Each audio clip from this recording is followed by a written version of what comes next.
Hai hai hai Sobat NKRI, ketemu lagi nih bersama kabar NKRI. Sobat pernah dengar pasukan malaikat pencabut nyawa? Wah, tapi yang satu ini katanya sih pasukan malaikat pencabut nyawa milik TNI. Jarang muncul sih, tapi mereka benar-benar ada loh. Nah, kira-kira seperti apa nih pasukan malaikat pencabut nyawa milik TNI? Oke, kita ulas selengkapnya untuk jumpa kali ini. Tapi sebelumnya, jangan lupa untuk subscribe dulu dong dan klik tombol loncengnya. Sobat NKRI, sudah seharusnya ya rakyat Indonesia ini memiliki kebanggaan nih kepada Korps Marinir Satuan Elit milik Tentara Nasional Indonesia Angkatan Laut atau TNI AL. Kenapa? Karena mereka itu punya kemampuan tinggi untuk mengamankan dan menjaga kedaulatan negara kesatuan Republik Indonesia. Berdiri sejak 15 November tahun 1945, Korps Marinir ini menyandang status sebagai satuan elit tertua yang dimiliki oleh TNI. Setelah Korps Marinir berdiri, barulah nih muncul Korps Pasukan Khas atau Paskas TNI Angkatan Udara dan Komando Pasukan Khusus atau Kopassus TNI Angkatan Darat. Sepanjang 75 tahun nih, eksistensi dari Korps Marinir tidak bisa dilepaskan dari sejarah perjuangan bangsa kita tercinta. Korps Baret Ungu ini juga ikut terlibat dalam sejumlah operasi militer, mulai dari Perang Kemerdekaan Indonesia, Operasi Dwi Kora, Penumpasan Darul Islam atau Tentara Nasional Indonesia (DITII), hingga Operasi Pembebasan Awak Kapal MV Sinar Kudus di Somalia. Nggak cuma itu aja sobat, sejumlah aksi anggota Korps Marinir dalam operasi militer selain perang atau OMSP ini juga banyak mengundang decak kagum.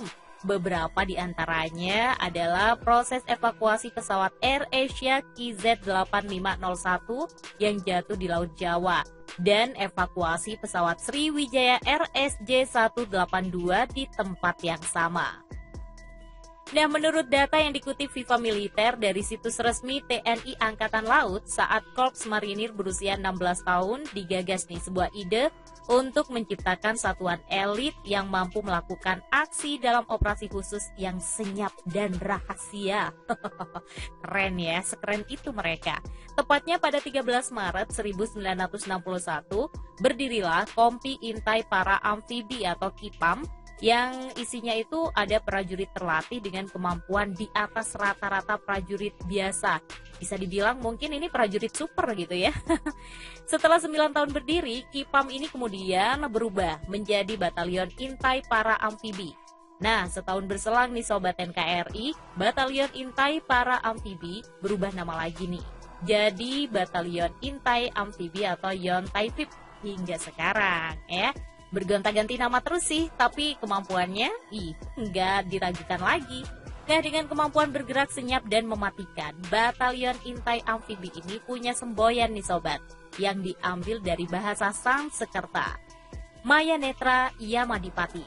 Kalimat ini artinya, serem nih, malaikat pencabut nyawa yang tidak terlihat. Widih, sekeren itu ya. Ya, luar biasa nih semboyannya. Secara keseluruhan, makna semboyan itu adalah selalu memiliki kemampuan bergerak dengan cepat, rahasia, dan mematikan dalam setiap pertempuran. Widih, jarang muncul, sekalinya muncul, serem nih kayaknya ya.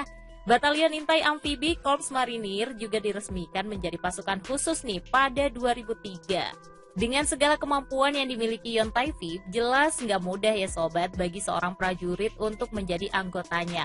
Pasalnya nih, ada seleksi yang sangat ketat dan keras yang harus dilalui.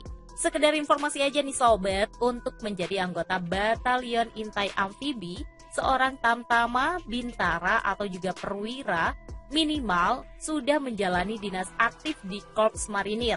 Itu yang pertama.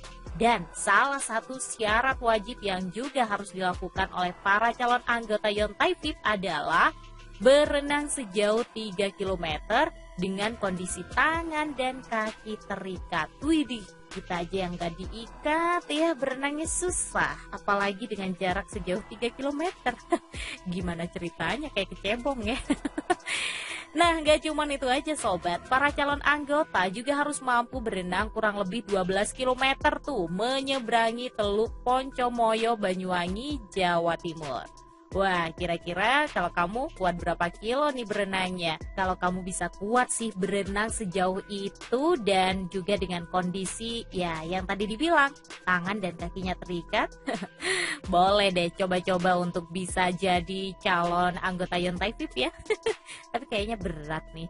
Ya udah, sukses deh untuk para pasukan malaikat pencabut nyawa ini. Tentu ini menjadi kebanggaan lah bagi Indonesia punya pasukan malaikat pencabut nyawa yang luar biasa ini. Oke deh sobat NKRI, sampai di sini dulu informasi dari kabar NKRI kali ini. Kita ketemu lagi dengan kabar militer lainnya bersama kabar NKRI. Sampai jumpa.